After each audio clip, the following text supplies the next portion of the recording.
प्रिय विद्यार्थियों, नमस्ते। आज हम पूर्वार्ध कादंबरी का कथानक पढ़ेंगे। जैसा कि हमने पिछली कक्षा में चर्चा की कि कादंबरी महाकवि बाणभट्ट की गद्य रचना है और यह कथा है, तो इसकी कथा आज हम पढ़ लेते हैं कि इसमें क्या बताया गया है।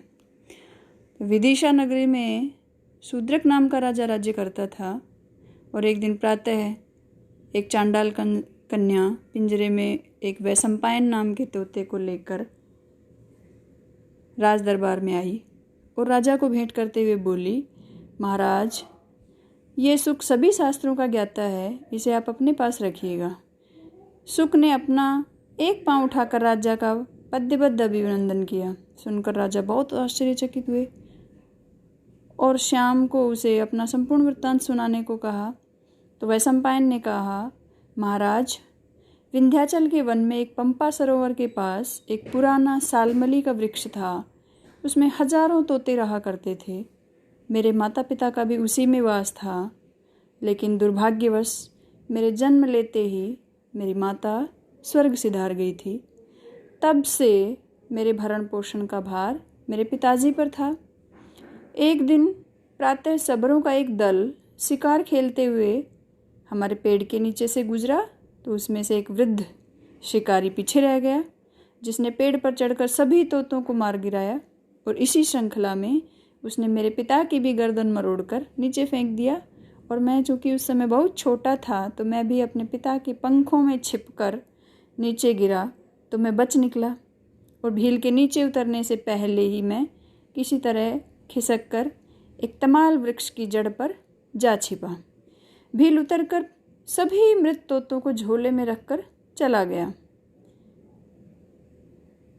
मध्याह्न की गर्मी के कारण, अर्थात दोपहर की बहुत ज़्यादा गर्मी थी, इस कारण से मैं प्यास से व्याकुल था। तो इतने में ही पंपा सरोवर से स्नान करके लौटते हुए जाबाली ऋषि के पुत्र हारीत की दृष्टि मुझ पर पड़ी और उन्होंने दयावश मुझे उठाया और सरोवर पर लेकर गए, मुझ पर पानी के छींटे डाले और मुझे थोड़ा होश आया। फिर वह मुझे आश्रम में ले गए। जाबाली मुझे देखकर बहुत मुस्कुराए और बोले, ये तोते का बच्चा पूर्वजन्म की अपनी ही करनी का फल भोग रहा है। यह सुनकर सभी आश्रमवासी चकित हो गए। उन्होंने जाबाली से मेरे पूर्वजन्म की कथा सुनाने के लिए प्रार्थना की। जाबाली बोले कि अच्छा सुनो, मैं उस तोते की पूर्वजन्म की कहानी बताता हूँ। अब जाबाली ऋषि इस तोते की पूर्वजन्म की कथा सुनाते हैं और कहते हैं, क्षिप्रा नदी के किनारे उज्जैनी नाम की नगरी थी। वहाँ तारापीठ नामक एक प्रतापी राजा राज्य करते थे। उनका सुकनास नाम का एक बहुत बुद्धिमान ब्राह्मण मंत्री था। तारापीठ संपूर्ण राज्यभार अपने मंत्री के कंधों पर छोड़ करके सांसारिक भोग विलास में लग गए। बहुत समय तक घर में पुत्र न उत्पन्न होने के कारण उद्विग्न रानी पुत्र की प्राप्ति हेतु पूजा पाठ में लगी हुई थी। एक दिन प्रातः स्वप्न में राजा तारापीठ ने देखा कि चंद्रमा आकाश से उतरकर रानी विलासवती के मुख में प्रवेश कर रहा है।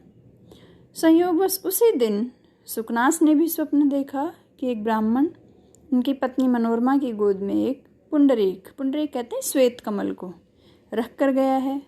फलतः इसका परिणाम ये हुआ कि विलासवती एवं मनोरमा के एक एक पुत्र हुआ। राजकुमार का नाम चंद्रापीठ और मंत्री अर्थात सुकनास के बेटे का नाम वैशंपायन रखा गया। जब उन दोनों की शिक्षा समाप्त हुई, तो उसके बाद राजकुमार को गुरुकुल से लाने के लिए राजा ने इंद्रायुध नामक एक घोड़े के साथ सामंत भेजे। युवराज चंद्रापीठ के राज्याभिषेक के लिए मंत्री सुकनास ने उपदेश दिया। युवराज बनने पर रानी ने अपने पुत्र की सेवा के लिए उसे पत्रलेखा नाम की एक सेविका दे दी। अब राजकुमार विजय यात्रा पर निकल पड़ा। सभी राजाओं पर विजय प्राप्त करता हुआ चंद्रापीठ उत्तर में कैलाश के पास किरातों की भूमि सुवर्णपुर जा पहुंचा। उस भूमि में किन्नर युगल का पीछा करते हुए इंद्रायुध घोड़े पर सवार होकर अच्छोद सरोवर के किनारे जा पहुंचा, जहाँ मधुर गीत की ध्वनि सुनाई दी, जो एक श्वेत वर्ण की दिव्य सुंदरी शिव जो शिव भक्ति में लीन थी वह गा रही थी। उस तरुणी के पास पहुंचकर परिचय जानना चाहा तो उसने अपनी करुण कहानी कहना स्वीकार किया। वो तरुणी महाश्वेता थी। तो महाश्वेता अब अपनी कहानी बताती है कि सुनो, यहाँ गंधर्व लोग रहा करते हैं और मेरे पिता गंधर्वराज हंस हैं। वैसे महाश्वेता कह रही, महाश्वेता के पिताजी का नाम हंस है एवं माँ का नाम गौरी और मेरा नाम महाश्वेता है। युवावस्था में एक दिन अछोत सरोवर पर दिव्य सुगंध सूंघने को मिली। उस सुगंध का कारण ढूंढने पर एक साथी को साथ लिए स्नान करने आया एक सुंदर ऋषि का बालक दिखाई दिया, जिसने अपने कान में एक कुसुम मंजरी पहन रखी थी। तो महाश्वेता कहती है, मैं उस पर मोहित हो गई। ऋषि कुमार के साथी से जब मैंने उसका परिचय जानना चाहा और उस कुसुम मंजरी के बारे में पूछा तो उसने बताया कि ये श्वेत केतु नाम के एक महर्षि हैं। वे एक दिन पूजा के लिए पुंडरीक तोड़ रहे थे कि लक्ष्मी ने उन्हें देख लिया और वह उन पर अनुरक्त हो गई और उनके बाद उन्हें एक पुत्र उत्पन्न हुआ। लक्ष्मी पुत्र को महर्षि के पास छोड़कर चल दी। पिता ने पुंडरीक उसका नाम रखा और यही वह नवयुवक है। इसके कान में पहनी हुई जो कुसुम मंजरी है वो पारिजात वृक्ष की है। ऐसा कहते हैं कि पारिजात जो पुष्प है वह क्षीर सागर के समुद्र अर्थात समुद्र मंथन के अनंतर जो 14 रत्न समुद्र में से निकले थे उनमें से एक है। मैं इसका सखा कपिंजल हूँ। ऋषि बालक ने मंजरी उतार कर मेरे कान में पहना दी और प्रमादवश उसके हाथ की रुद्राक्ष माला गिर गई, जिसे उठाकर मैंने अपने गले में डाल दिया। इतने में मेरी माँ मुझे आकर घर ले गई, परंतु दूसरे दिन अपनी सखी तरलिका के साथ मैं उससे मिलने आई तो देखा कि उसका मित्र कपिंजल बिलख रहा है। मैंने उससे पूछा कि क्या हुआ तो पता चला कि पुंडरीक ने काम वेदना असह्य होने के कारण दम तोड़ दिया, अर्थात वो मृत्यु को प्राप्त हो गई। मैं भी बहुत व्याकुल थी। अंततः चिता बनाने हेतु तरलिका को कहने पर अचानक चंद्रमंडल से विशाल दिव्य पुरुष नीचे उतरा और पुंडरीक की जो मृतदेह थी उसे ऊपर ले जाते हुए उसने मुझे संबोधित किया और मुझे कहा, महाश्वेता, तुम प्राण मत त्यागो, तुम्हारा पुनर्मिलन होगा। कपिंजल भी अपने मित्र की मृतदेह के पीछे पीछे उस महापुरुष के साथ आकाश में उड़ गया। तब से मैं सब कुछ छोड़कर प्रिय मिलन आशा में यहाँ तापसी का जीवन बिता रही हूँ और यही मेरी करुण कहानी है।